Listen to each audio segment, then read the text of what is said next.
Terima kasih, selamat malam di Amerika, selamat pagi di Indonesia, dimanapun Bapak Ibu Saudara berada, sebuah sukacita, kerinduan untuk bisa melayani Bapak Ibu Saudara semua dari sharing pada malam hari ini, dan worship from home dari BMC New York ini semoga menjadi sarana berkat bagi semua orang di tengah minggu kita diingatkan dan kita terus dibawa kembali fokus mengandalkan Tuhan, berharap pada Tuhan, dan selalu melibatkan Tuhan dalam segala hal. Saya mau ajak kita berdoa terlebih dahulu. Bapa di dalam surga, urapi hamba dan setiap yang hadir dimanapun kami berada. Biar kebenaran-kebenaran-Mu memerdekakan kami, memperlengkapi, menghibur, menguatkan, dan mengarahkan hidup kami. Di dalam nama Tuhan Yesus yang kami cintai, kami siap menyambut sharing firman Tuhan. Amin. Tepuk tangan buat Tuhan Yesus kita yang luar biasa. Dan pada kesempatan ini saya akan sharing mengenai stress management. Bapak Ibu pernah merasa stres, pernah mengalami stres, atau sedang mengalami stres? Ternyata stres itu perlu dikelola dengan baik tentunya. Saudara, salah satu tantangan terbesar yang dihadapi oleh orang-orang zaman sekarang adalah stres. Bahkan pada tahun 90-an, penyebab kematian yang berhubungan dengan stres sangat tinggi. Juga kita dapat data, riset ungkap Jakarta masuk kota dengan tingkat stres tinggi di dunia. Ya, ini kalau di Jakarta, ya kita keluar dari rumah aja orang udah stres lihat jalannya. Tapi saya juga dapat data dari Amerika. Statistik memberitahu bahwa orang-orang di Amerika di data beberapa tahun lalu mengkonsumsi 15 ton aspirin setiap harinya. Jadi baik di Amerika, di Jakarta, di berbagai tempat stres itu bisa terjadi, dan kita perlu tahu bahwa apa sih akibat buruk dari stres ini. Kita lihat akibat buruk dan nanti kita belajar dari kebenaran firman Tuhan. Semoga pembelajaran hari ini bisa menjadi bekal kita dalam menjalani hidup, dalam mengelola stres, dan kita bisa bantu juga orang-orang yang sedang mengalami stres. Oke, are you ready? Kasih jempol dulu. Yes. Oke. Sulit konsentrasi tentunya menjadi salah satu tantangan ketika seseorang stres. Emosi bisa menjadi labil, ya. Istilahnya kalau di Indonesia itu sebutannya galau, ya, atau mulai baper, ya, kebaperan, kebawa perasaan, atau bisa juga sering merasa sedih tanpa eh, tanpa tujuan gitu, tiba-tiba rasa nggak nyaman, perasaan, sedih sendiri, pola tidur bisa terganggu. Ya, makanya tingkat penggunaan melatonin juga semakin meningkat, ya, belum lagi obat-obat tidur, bisa terkena dengan insomnia. Tapi seringkali orang yang ngalami itu, dia tidak sadar, dia pikir saya nggak ada apa-apa kok, nggak ada masalah kok. Tapi stres itu biasa seringkali di bawah sadar, ya, jadi kepikiran, overthinking, sehingga pola tidur bisa terganggu. Ya, gairah seks menurun. Oke, semangat hidup bisa berkurang. Bahkan ujung-ujungnya bisa menjadi arah kepada mengakhiri hidup. Kesehatan bisa terganggu juga, makanya kita kenal dengan sakit psikosomatis, ya. Itu yang terjadi dari pikiran. Oke, dan juga kita bisa lihat sering merasa tidak ada harapan hidup. Jadi ada akibat-akibat stres inilah, karena stres punya dampak yang begitu besar dan bisa mengarah kepada hal yang buruk dalam kehidupan seseorang, termasuk anak-anak Tuhan. Ya, makanya kita perlu belajar mengelola.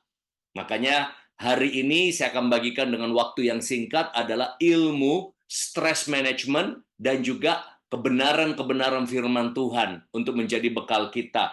Dan kita perlu tahu bahwa karena setiap saat saya dan saudara bisa mengalami stres itu. Bahkan ada yang sedang mengalami, mungkin saya tidak tahu, tapi bisa terjadi kepada Bapak Ibu Saudara. Stres adalah sebuah respon alami dari tubuh dan jiwa kita yang dipicu berbagai faktor. Nah, kita mau lihat pemicunya apa? Pemicunya bisa terjadi karena ketidakmampuan mengatasi berbagai masalah. Ada masalah ini, masalah itu, mungkin masalah keuangan, keluarga, kesehatan, akhirnya bertubi-tubi atau menumpuk atau terjadi bersamaan membuat seseorang bisa mengalami stres.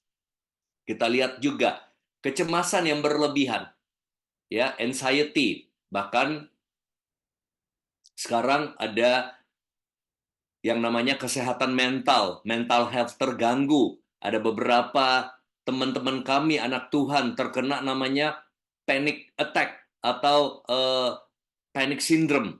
Wow, padahal seorang yang gagah, atletis, masih muda, tapi itu bisa terjadi kepada siapa saja. Kehidupan yang tidak seimbang juga bisa menjadi pemicu stres.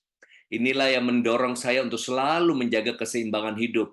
Ada waktu ibadah, ada waktu jalan-jalan, ada waktu olahraga, ada waktu sesekali mungkin menemani istri nonton drama Korea, ya, daripada dia nangis sendiri. Oke, ada waktu mungkin kuliner, ada waktu untuk melayani Tuhan. Jadi perlu kita menjaga balance of life kita, ya. Oke, beban tugas yang berlebihan bisa datang mungkin dari pekerjaan, dari bisnis, bahkan beban tugas pelayanan kalau berlebihan juga bisa bikin stres. Beban tugas mungkin dari sekolah, kampus, itu juga bisa menjadi pemicu stres kalau tidak terkelola dengan baik. Tekanan lingkungan, ada orang-orang yang mendapatkan environment, tekanan lingkungan yang begitu toksik. Dan itu juga dialami salah satu family saya yang ada di Singapura, bertahun-tahun tertekan berat di dunia kerja, ya, menghadapi rekan kerja yang toksik, menghadapi pergantian atasan yang membuat dia terjadi tekanan mental sampai dia harus PHK. Bukan PHK, dia resign. Dia resign, satu sisi dia juga tahu bahwa tidak mudah cari kerja, tapi demi kesehatan mentalnya dia meninggalkan pekerjaan dan karir yang bagus karena lingkungan toksik. Sekarang saya sedang mendukung dalam doa, sudah beberapa bulan belum menemukan pekerjaan. Jadi kebayang ya, di dalam kerjaan stres bertahun-tahun, sekarang keluar kerja juga terpicu stres karena tidak mudah mencari kerja di Singapura dengan usia beliau saat ini. Kelelahan juga bisa menjadi pemicu stres. Kehilangan orang yang kita cintai, kehilangan sesuatu atau barang-barang bisa memicu stres.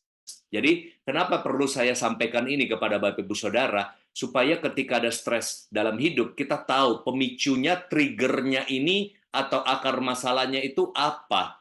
Atau juga konflik. Konflik antara keluarga, konflik antara persahabatan yang konflik, ya, konflik hubungan di dalam keseharian kita dengan seseorang atau beberapa orang bisa menjadi pemicu stres. Nah, jadi di sini kita belajar bagaimana cara kita meresponi suatu kejadian akan sangat menentukan hasilnya. Apakah kita akan stres atau tidak? Stres akan makin parah kalau kita mulai mengartikan suatu kejadian yang memicu dengan cara yang negatif. Sekarang, yang menarik adalah apakah semua orang bisa mengalami stres? Nah, Bapak Ibu setuju nggak bahwa semua orang bisa mengalami stres? Ya, orang kaya bisa stres. Orang muda bisa stres. Pendeta bisa stres. Ya, karyawan bisa stres, pimpinan perusahaan bisa stres. Saya kasih lihat gambar sedikit ya supaya kita lihat ini orang juga stres ini kalau kerja kayak begini. Ini stres contohnya ya. Ini mungkin gambarnya kita ketawa, tapi hidup kita itu seperti begini seringkali. Kita membawa beban-beban emosional. Kita membawa burden atau membawa beban-beban kehidupan. Makanya Yesus pernah berkata, "Datanglah kepadaku yang letih dan lesu, yang berbeban berat." Ya. Nah, jadi serahkan beban kita seringkali kepada Tuhan. Anak kecil juga bisa stres, nenek-nenek bisa stres. Ini nenek-nenek dulu nih, nenek-nenek juga bisa stres nih, banyak beban dalam hidupnya. Tapi si anak ini juga stres, saya mau dibawa kemana ini? Ya, lagi banjir ini. Ya, saya mau dibawa kemana ini? Ditaruh di ember. Ya, jadi semua orang bisa terpicu dengan stres. Wah, kuda pun bisa stres. Ya, stres ini. Saya dikasih beban berlebihan, ya. Jadi gambar-gambar ini merefleksikan hidup kita saat ini. Ada beban apa yang kamu tanggung, ya? Ada beban apa yang menumpuk di pundak di hidupmu, ya?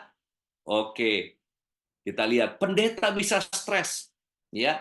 Kenapa? Satu waktu Musa pernah juga sampai wah marah, bingung, dia pecahkan loh batu ini. Tapi saya mau bercerita sedikit tentang Elia. Jadi nabi pun bisa stres. Nah, saya akan bacakan, izinkan ayat 1 Raja-Raja 19 ayat 4. Bapak Ibu boleh catat, atau kalau mau buka di gadgetnya boleh. Ya, kalau ada Alkitab, saya akan bacakan. 1 Raja-Raja 19 ayat 4. Saya tidak siapkan di layar.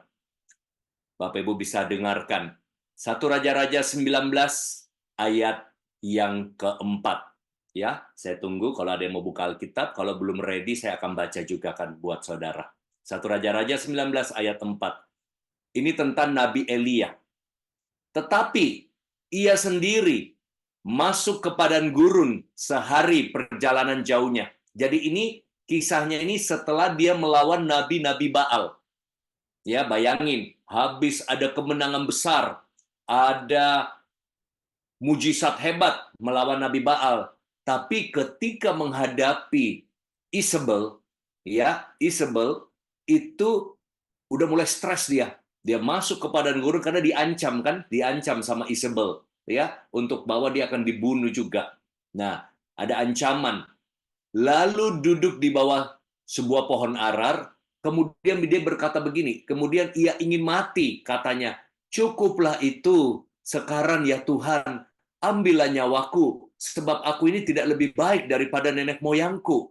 Nah, bayangin, dia baru menang dalam pelayanan, dia baru mencapai sebuah keberhasilan di dalam pelayanan, mujizat Tuhan dinyatakan, dia menurunkan api dari sorga, tapi ketika seorang nabi tertekan dan mengalami intimidasi, tekanan, kata-kata, pernyataan dari Isabel, lucu, tapi terjadi. Aneh rasanya. Dia baru saja hebat sekali.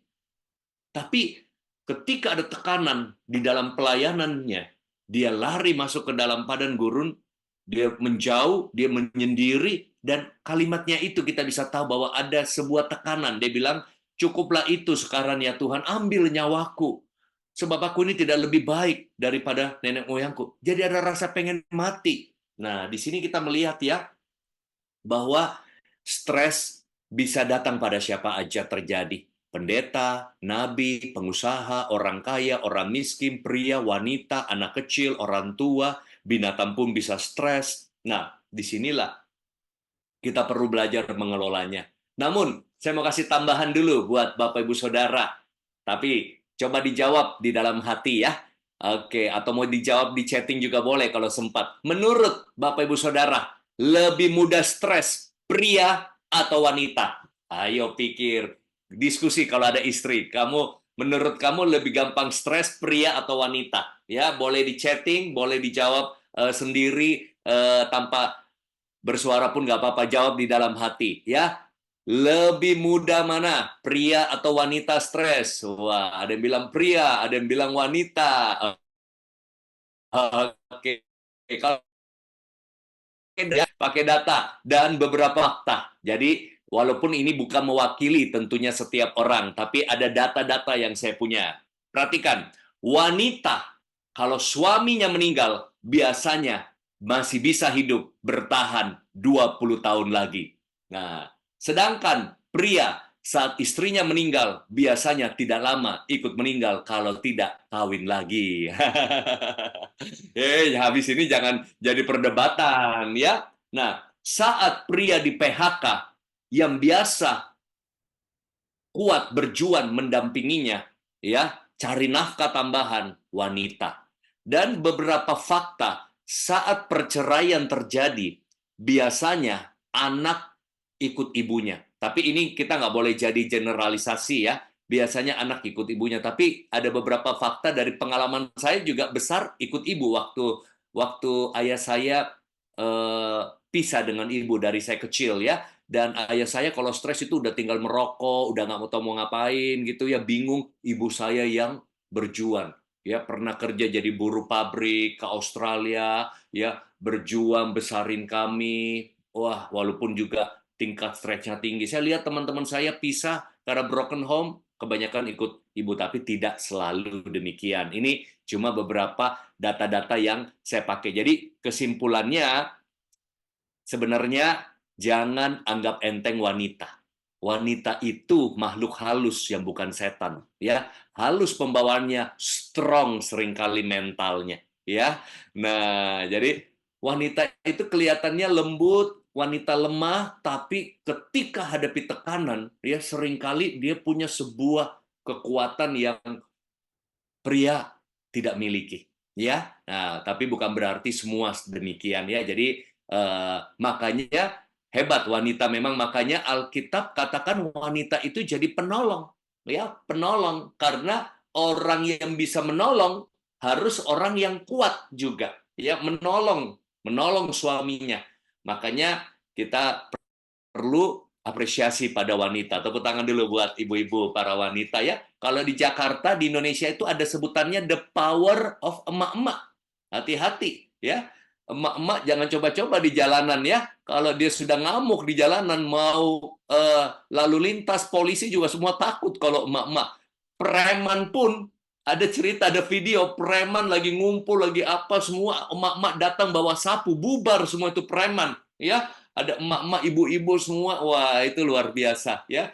Nah, emak-emak ditilang kalau di Jakarta atau di desa ya, ditilang nggak pakai helm, nggak bisa ditilang karena dia ngamuk lebih kencang sehingga polisi juga repot. Udah pulang, udah ada video-videonya seperti itu ya, bercanda. Waduh, kalau ditilang dia nggak terima, waduh dia ngamuk di jalan, dia teriak-teriak, polisi pun juga udah, aduh daripada panjang, udahlah kita bebaskan aja ya. Oke, sedikit bercanda. Nah, kita mau lihat sedikit psikologi ya, baru nanti kita masuk kembali di firman Tuhan. Karena stres ini juga berhubungan dengan bukan cuma rohani, tapi aspek mental. Bagaimana respon pria dan wanita menghadapi stres? Kita lihat.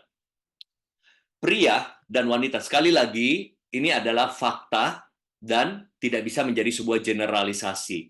Ya, ini adalah fakta dan bukan kebenaran. Nanti kita masuk kepada kebenaran firman Tuhan. Tapi butuh fakta sebagai alat untuk kita bisa mengantisipasi sesuatu. Kita butuh data, kita butuh aspek psikologi juga untuk menolong kita. Istilahnya kita diperlengkapi dengan firman, tapi seringkali kita butuh ilmu kedokteran. Kita butuh ilmu psikologi juga untuk menjadi tools buat kita menjadi semakin efektif dan juga dalam menolong orang.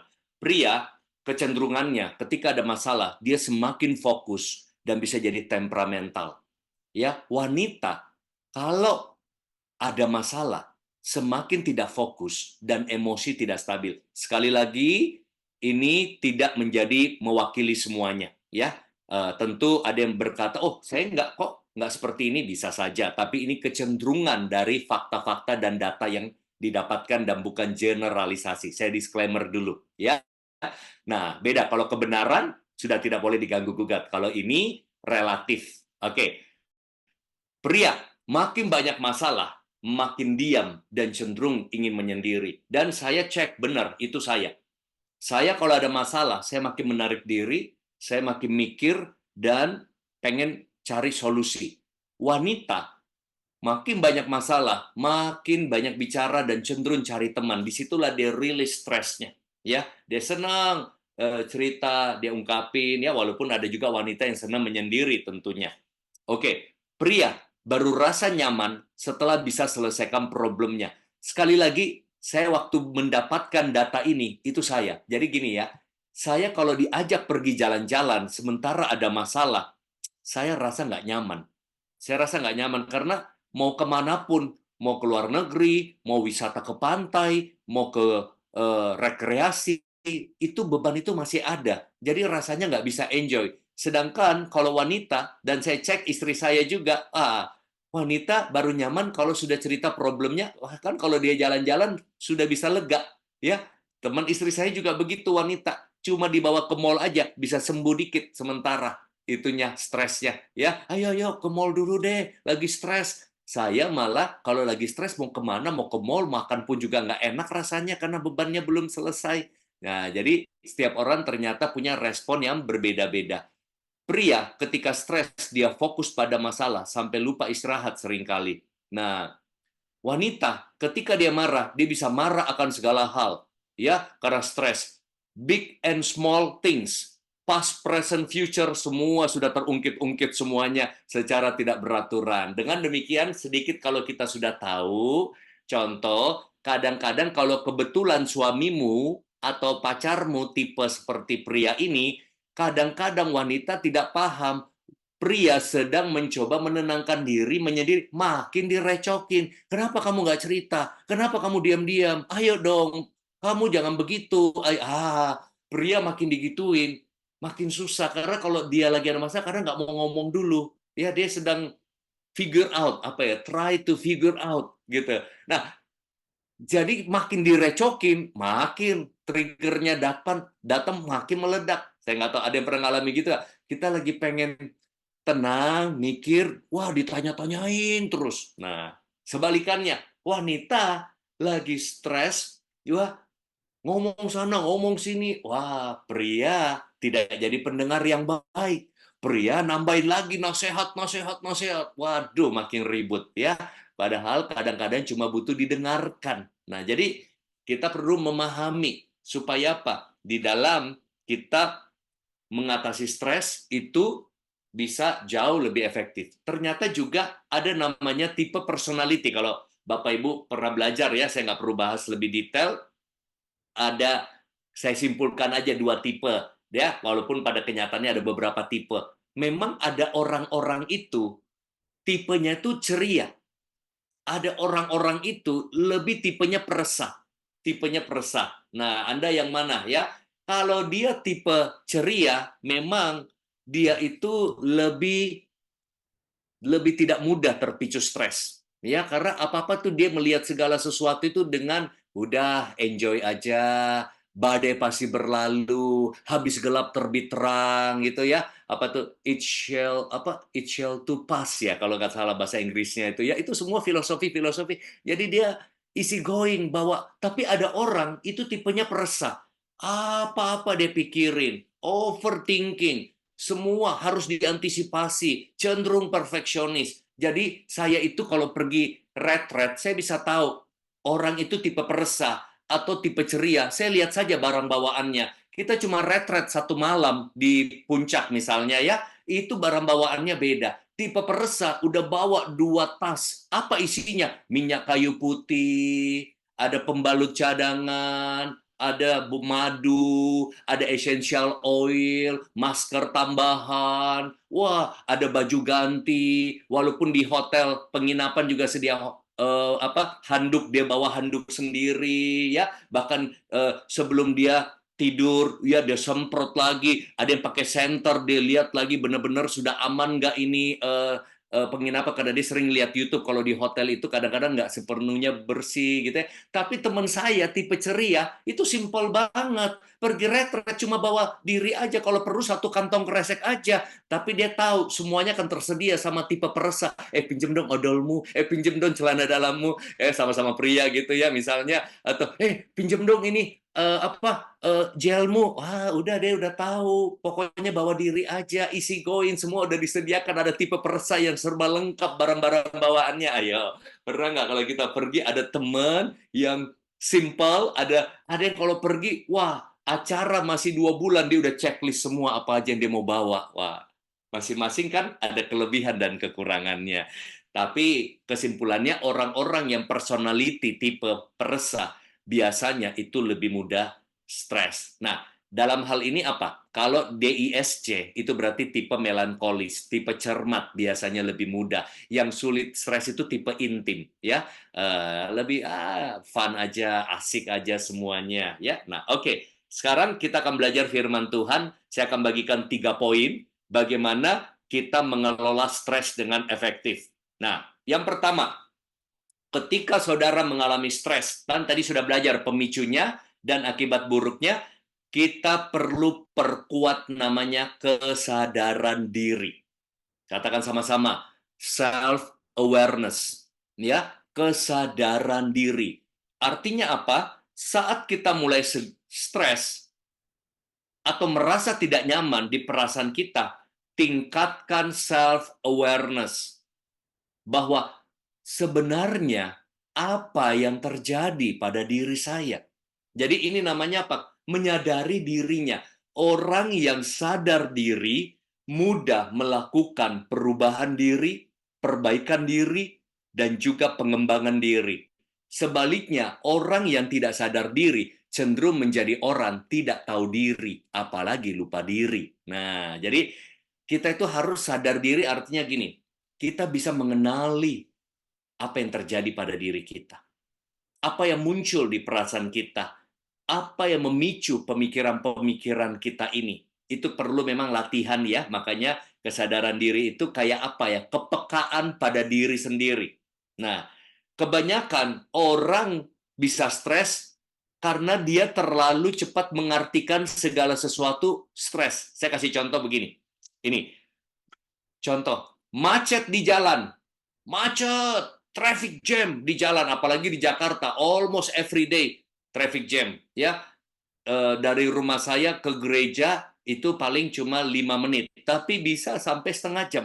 Kadang-kadang itu macet tanpa tujuan yang jelas gitu ya, tanpa kejelasan. Nah, kadang orang macet di jalan, dia bilang begini, gimana kabar? Aduh, stres saya nih. Stres saya nih, Jakarta suka macet. Stres saya nih. Lihat, macet di jalan, dia kasih meaning. Lihat, meaningnya apa? Stres. Tapi sebenarnya ya, kalau kita punya self-awareness yang tinggi, sebenarnya kita bukan stres. Kita itu capek di jalan. Beda loh. Capek di jalan, ada obatnya. Istirahatlah.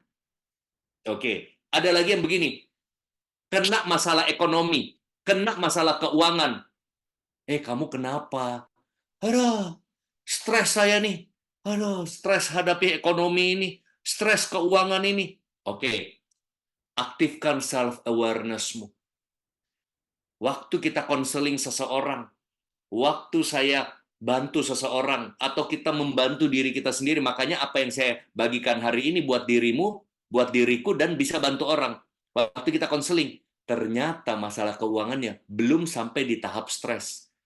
Sebenarnya dia sedang worry, dia sedang khawatir. Nah, jadi beda dong. Kalau kita sedang khawatir, itu solusinya beda. Mungkin kita perkuat dengan firman. Karena iman timbul dari pendengaran firman. Itu mengatasi ke worry. Ada lagi yang suka bilang begini, stres saya lihat dia. Dianya siapa? Suaminya. Stres deh hadapi suami saya. Stres deh hadapi istri saya. Sebenarnya kalau kita meningkatkan self-awareness kita, sebenarnya kita stres sama dia, atau ada hal lain?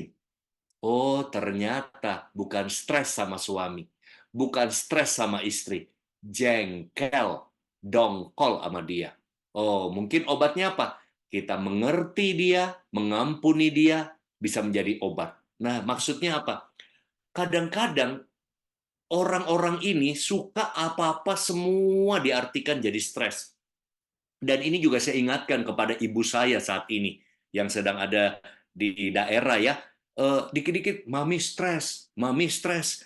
Oh, satu hari bisa 4-5 kali dengar, mami stres hadapi pembantu nih, mami stres nih mobilnya ini, mami stres nih rumah kotor. Jadi rumah kotor mami stres. Ini stres, saya bilang, mami, kalau sering bilang-bilang kata stres, lama-lama jadi stresnya tuh makin muncul. Oh gitu ya. Nah, jadi saya ingatkan, hati-hati intensitas kesadaran kita. Jangan suka mendramatisir sesuatu. Ya, Mentang-mentang suka nonton drama, kita apa-apa dijadiin drama gitu ya. Hidup kita jadi drama juga. Seseorang yang merasa stres akan susah memandang sebuah masalah secara proporsional. Padahal kadang-kadang ya, kita itu cuma butuh apa? Istirahat. Kita mungkin cuma butuh refreshing. Kadang-kadang yang paling baik lagi, kita cuma butuh saat teduh. Getting alone with God. Itu bisa menjadi sebuah rilis menyehatkan bukan cuma rohani kita, tapi mental kita. Nah, saya pernah bertanya kepada kurang lebih ratusan orang di sebuah ibadah sesi. Kebetulan banyak om, tante di situ yang usia 60-70 tahun gitu ya. Saya bilang, om, tante, opa, oma, apakah opa, oma di tahun 50-an sering dengar kata stres? Dia bilang, enggak. Nah, tahun 50-an nih. Jadi di tahun 50-an itu kata stres jarang muncul, makanya juga jarang orang stres. Kita tidak bisa merasakan sesuatu yang kita tidak pernah tahu. Nah, bedanya sekarang anak muda bukan lagi kata stres. Apa? Aduh, galau. Apa itu galau? Ya, ini kan anak muda galau, butuh healing. Kadang-kadang orang butuh healing karena tidak bisa kelola feeling. Kalau kamu bisa kelola feeling dengan baik, kamu bisa tidak perlu healing. Karena kadang-kadang kalau suka healing-healing terus, lama-lama jadi pusing, pengeluaran banyak. Nah, jadi ini yang kita perlu cermati. Nah, itu galau-galau. Anak-anak sekarang begitu, anak-anak muda, aduh galau nih, galau nih, galau. Nah, akhirnya apa muncul kata galau? Kita akan merasakan apa yang kita ketahui. Sekarang saya mau tanya teman-teman dari BMC New York. Nah, pernah nggak merasa perasaan bukan stres, tapi cika-ciki? Pernah rasa nggak perasaan cika-ciki? Yang belum begini, kalau yang sudah begini. Siapa yang tahu dan merasakan cika-ciki? Belum pernah ya? Oh, masa nggak pernah? Saya cuma bercanda. Karena teman-teman tidak tahu cika-ciki itu apa, makanya tidak pernah merasa cika-ciki. Itu saya ngarang-ngarang saja. Paham maksudnya? Karena kita orang tidak tahu stres, maka dia akan susah stres. Karena dia nggak tahu stres itu apa. Nah, zaman sekarang karena dia tahu stres, dikit-dikit apa-apa. Stres nih, stres nih, stres nih. Makanya rasa stres terus. Ya. Nah, makanya itu maksudnya. Karena kita tahu kata galau belakangan terakhir ini, makanya perasaan galau sering muncul. Nah, oke. Oke, kita baca dari firman Tuhan sekarang. Ya, satu raja-raja lagi. 19 ayat 5 sampai 8. Kita lanjut kisah Elia tadi ya. Elia yang stres, Elia yang takut, Elia yang tertekan sampai mau mengakhiri hidup. Satu Raja-Raja 19 ayat 5 sampai 8. Kita kupas ayat firman Tuhan ya. Sesudah itu ia berbaring dan tidur di bawah pohon arar itu. Tadi kan dia mau mati rasanya kan dia berteduh di bawah pohon. Oh, ada firman Tuhan. Oke, terima kasih. Ya, karena di slide saya sedang nggak siap. Kita baca lebih mudah. Sesudah itu ia berbaring dan tidur di bawah pohon arar itu. Tetapi tiba-tiba seorang malaikat menyentuh dia serta berkata kepadanya, "Bangunlah, makanlah." Ayat selanjutnya sampai ayat 8. Ketika ia melihat sekitarnya, maka pada sebelah kepalanya ada roti bakar. Ya, roti bakar nih. Kalau sekarang mungkin apa kayak sandwich gitu ya. Kalau di Jakarta ropang, roti panggang. Dan sebuah kendi berisi air. Lalu ia makan dan minum, kemudian ia berbaring pula. Tetapi, ayat 7, tetapi malaikat Tuhan datang untuk kedua kalinya dan menyentuh dia serta berkata, "Bangunlah, makanlah, sebab kalau tidak, perjalananmu nanti terlalu jauh bagimu." Ayat 8,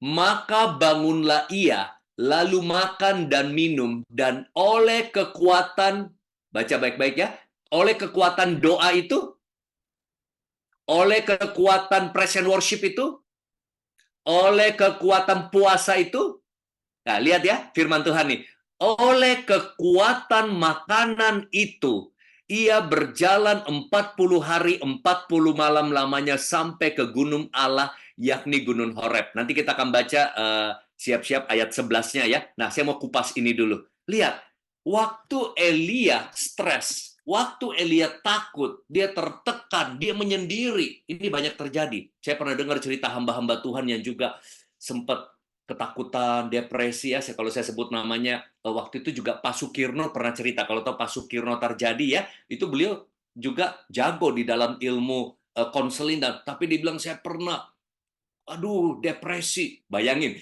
dia ahli konselor, dia sendiri pernah depresi. Ini saya cerita karena beliau sudah saksikan. Wah, sampai dia tutup jendela rumah, dia menyendiri, dan dia breakthrough-nya waktu dia keluar pergi ke Ungaran, kalau nggak salah, di Ungaran ada bukit doa, dia masuk situ doa gitu, dia mengalami kelepasan. Nah, kita lihat Elia hamba Tuhan, Elia nabi, tapi dia juga bisa tertekan, dia bisa juga pengen mengakhiri hidup rasanya. Tapi lihat, apa yang terjadi? Di saat-saat Elia mengalami itu, yang Tuhan buat sama dia apa? Tuhan izinkan dia istirahat, dan Tuhan suruh makan, minum. Maksudnya apa? Ada kalanya dalam hidup, ya ketika kita stres, yang kita butuhkan mungkin kita refreshing. Yang kadang-kadang dibutuhkan kamu butuh istirahat mungkin. Yang kadang-kadang dibutuhkan, ayo kamu makan. Bukan berarti doa nggak penting. Bukan berarti puasa nggak penting. Bukan berarti praise and worship nggak penting. Ada kalanya yang dibutuhkan jiwamu dan tubuhmu istirahat dan refreshing. Refreshing. Makanya kalau pendeta pergi refreshing, kita harus support.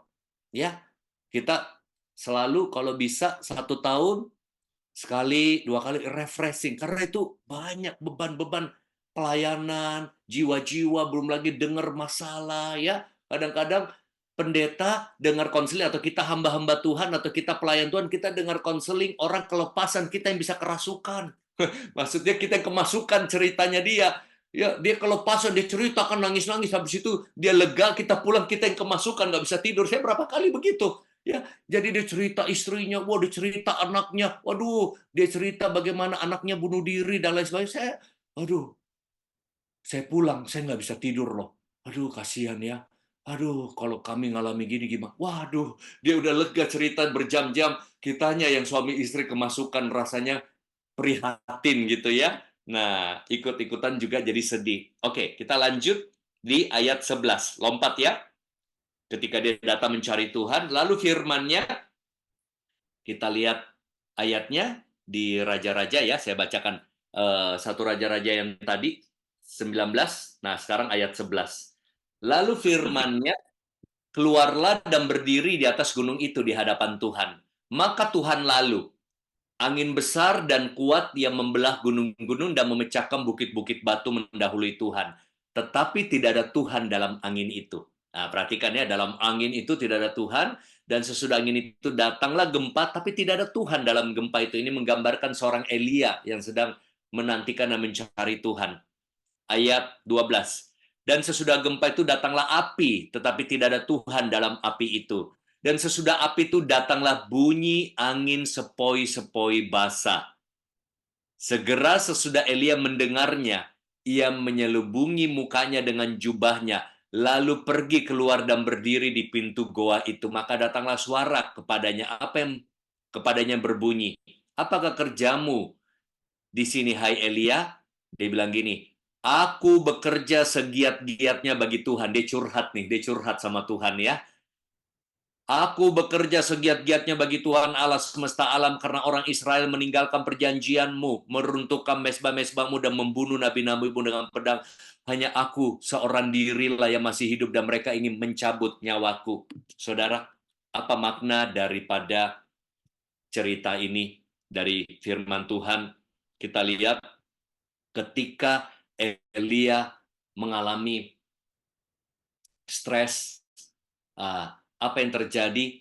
Waktu terbaik ketika stres, ya, justru dia menemukan Tuhan.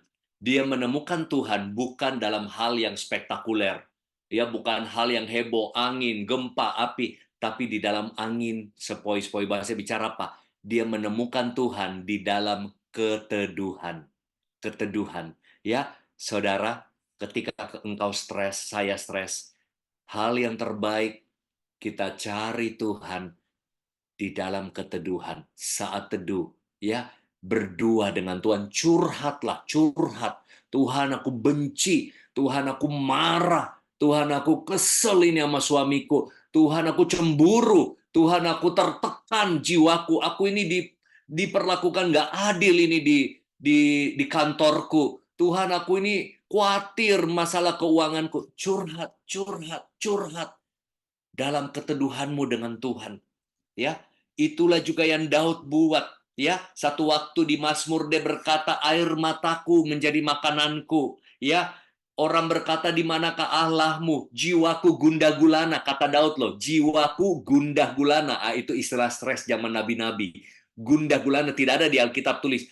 Oh Tuhan, aku stres. Tapi Daud bilang gundah gulana. Ah, itu stres itu. Kalau bahasa anak muda sekarang galau. Jiwaku galau Tuhan. Ya, bagaimana aku berjalan maju dalam kepadatan manusia. Bahkan di ayat 5 dari Mazmur 42, ya, ayat 5 dari Mazmur 42, si Daud bilang begini, mengapa engkau tertekan, hai jiwaku, dan gelisah dalam diriku, berharaplah kepada Allah, sebab aku bersyukur, aku akan bersyukur lagi kepadanya penolongku dan Allahku. Ayat 6, jiwaku tertekan dalam diriku, sebab itu aku teringat kepadamu dari tanah sungai Yordan. Nah, intinya apa? Ketika Daud tertekan siang dan malam, dia curhat. Jiwaku tertekan, hatiku gundah gulana. Hai, kenapa aku gelisah? Engkaulah penolongku, aku akan bersyukur kepadamu. Nah, jadi ketika kita tertekan, kadang-kadang yang kita butuhkan adalah sebuah waktu dengan Tuhan. Ya, sadari dulu. Dan ini akan menolong kita menghadapi stres. Lihat kalimat di bawah. Lihat stres sebagai hal temporary, not permanent. Coba ingat-ingat stres-stres kita yang dulu. Ada pernah stres-stres dulu? Masalah kerjaan, masalah pelayanan, masalah tapi bisa dilalui ya. COVID juga bikin banyak orang stres. Dilalui juga ya. Karena memang benar bahasa Indonesia bagus, badai pasti berlalu. Ya, semua temporary. Minimal hidup kita juga sementara kok. Minimal hidup ini sementara. Ya, jadi masalah kita sementara itu akan menolong kita jadi orang yang penuh harapan. Oke? Lanjut, yang kedua. Yang kedua, penyesuaian diri. Ya, ketika ada stres, pertama self awareness, yang kedua self adaptive. Artinya apa? Cepat menyesuaikan diri. Ya, artinya apa?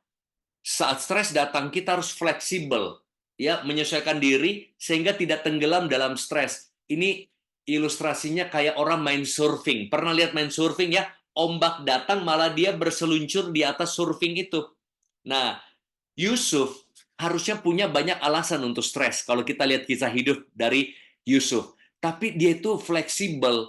Dia bisa menyesuaikan diri di rumah Potifar, dia bisa menyesuaikan diri di penjara, dia bisa menyesuaikan diri ketika dibuangan, ya, dibuang di sumur. Nah, sikap fleksibel ini dibutuhkan. Artinya apa? Jadi orang mudah beradaptasi, jangan kaku, tapi not compromise.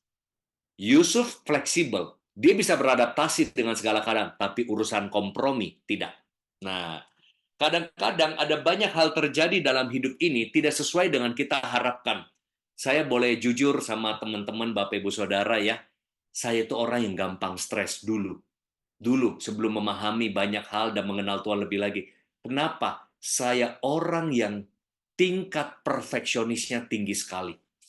Ya, orang kalau kenal saya, orang yang kerja sama saya, istri saya sendiri, anak itu tahu sekali saya perfeksionis tingkat tinggi. Dulu ya. Jadi kalau tidak sesuai dengan apa yang saya mau, itu saya akan stres dan gelisah. Contoh, ya, dari sebelum menikah, istri saya jadi pacar itu udah mulai tertekan sama saya.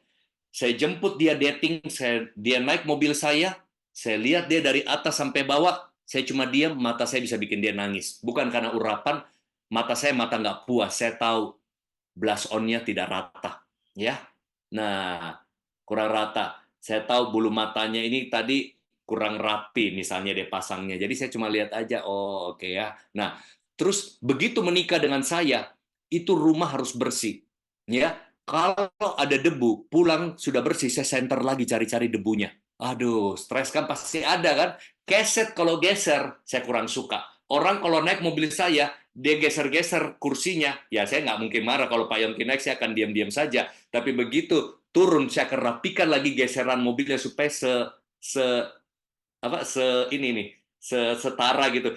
Ini kadang-kadang masih ke bawah. Saya naik tren kemarin ke Bandung ya, kursi samping saya kosong kan, saya mau senderin dikit, agak kurang suka perasaan saya cender tapi kursi satunya itu lurus, jadi saya miringin juga dikit supaya karena memang nggak ada orang, jadi saya miringin juga supaya sejajar kursi satu dengan itu. Nggak tahu hatinya gitu. Nah, lemari baju begitu dibuka, jeans, celana bahan, batik panjang, batik pendek, jas, kemeja panjang, kemeja pendek, rapi. Nah, itu.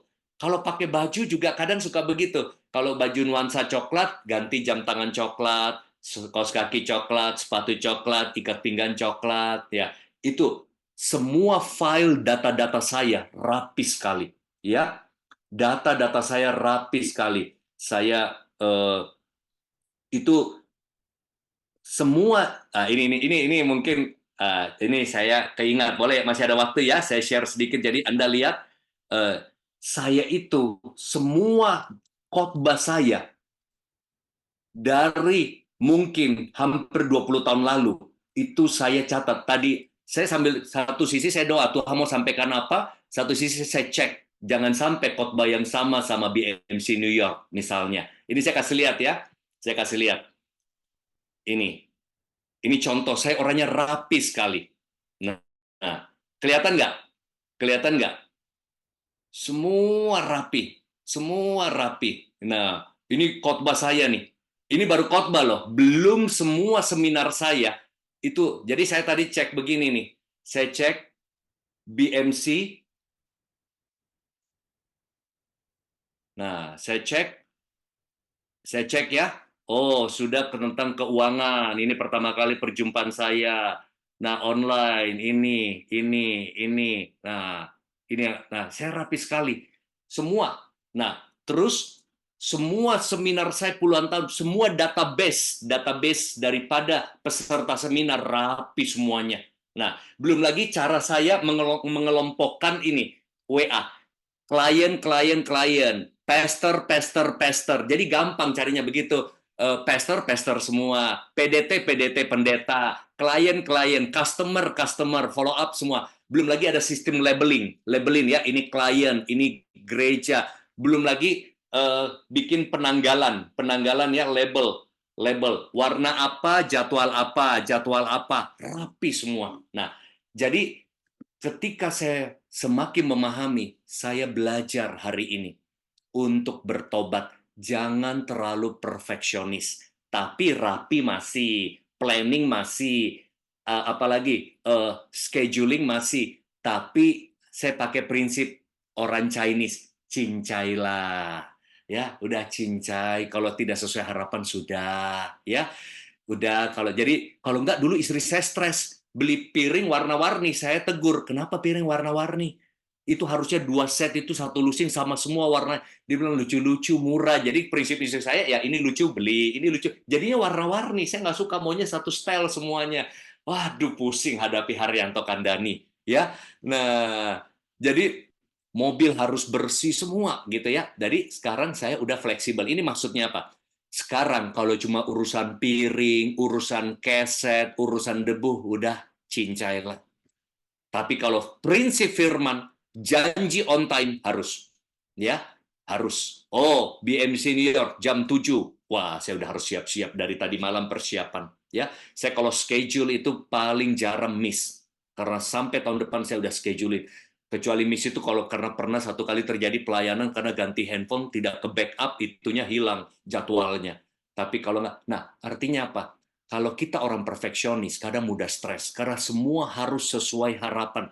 Kenyataannya hidup tidak semudah hindari sebuah idealisme bahwa hidup harus sesuai order. Tidak. Itu yang saya belajar. Kita pengen cerah, ternyata hujan. Kita pengen lancar, ternyata macet. Kita pengen orang baik sama kita, ternyata disakiti. Di sini saya belajar. Belajar jadi orang fleksibel. Ya, udah, jangan apa-apa diributin lah. Ya, kalau nggak stres sendiri loh. Nah, lalu kita belajar untuk tidak kompromi. Beda loh, kalau kompromi nggak boleh ya. Nah, dan terakhir ya, saya sampaikan yang terakhir sebelum kita akhiri sesi ini, saya buka lagi satu. Nah, sudah 2 poin ya. Self awareness, yang kedua tadi apa? Self adaptive, yang ketiga ketika stres kita harus punya self control. Jadi, yang pertama kesadaran diri, yang kedua penyesuaian diri, yang ketiga penguasaan diri. Kenapa penting menguasai diri ketika stres? Karena apa? Orang kalau stres biasanya lepas kendali. Ya, bisa jadi uring-uringan, bisa menyakiti orang, kata-katanya bisa tajam, jadi orang sensitif, menyalahartikan segala sesuatu. Kadang-kadang gitu, orang kalau udah stres ya, ada istilah gini, senggol bacok. Ya, salah ngomong, tersinggung. Orang kalau stres begitu. Jadi kita WA tidak di waktu yang tepat sama orang stres, dia bisa salah artikan. Oh, kamu nyinggung saya ya. Oh, kamu nggak mengerti saya ya. Nah, itu karena lagi stres. Tapi beda kalau lagi happy ya, apa-apa juga mau dibercandain juga masa bodoh gitu ya. Hati-hati bercandain orang stres. Maksudmu bercanda, bagi dia itu menyinggung. Nah, jadi ini bisa memperparah keadaannya. Makanya kalau kita stres, kita harus jaga diri kita, tidak melakukan hal yang destruktif ya, tapi konstruktif. Artinya jadikan stres itu sebagai alat yang membangun kita. Karena stres itu ada manfaatnya juga. Misalnya stres ujian mendorong kita untuk belajar lebih sungguh. Stres dalam pelayanan membuat kita lebih lagi belajar untuk mengembangkan pelayanan dengan cara yang baik. Stres dalam keuangan membuat kita lebih hati-hati dalam pengelolaan uang. Stres itu dalam ukuran yang pas memberikan sebuah manfaat ya, tapi dalam ukuran yang berlebihan menjadi merusak diri kita. Nah, ini resep yang saya pakai ketika stres. Ini sangat menolong. Don't be stressed by something you cannot control. Nah, ini yang membuat saya yang perfeksionis ini bisa lebih cincai, lebih fleksibel. Jadi ketika ada masalah, saya tanya diri saya bisa kendalikan nggak hal ini? Kita nggak bisa kendalikan masa lalu. Kita nggak bisa kendalikan even istrimu, even suamimu, even anakmu. Kamu nggak bisa kendalikan sepenuhnya sikapnya, perlakuannya, tapi yang kita bisa kendalikan adalah respon. Jaga pikiran kita, jaga perasaan kita, jaga tindakan kita, jaga perkataan kita. Jadi, ketika ada masalah, bedakan ini dalam kendali atau di luar kendali. Orang omongin kita, tapi kita nggak bisa kendalikan omongan orang. Netizen apalagi, viralkan Pastor Lukas Kusuma. Iya kan?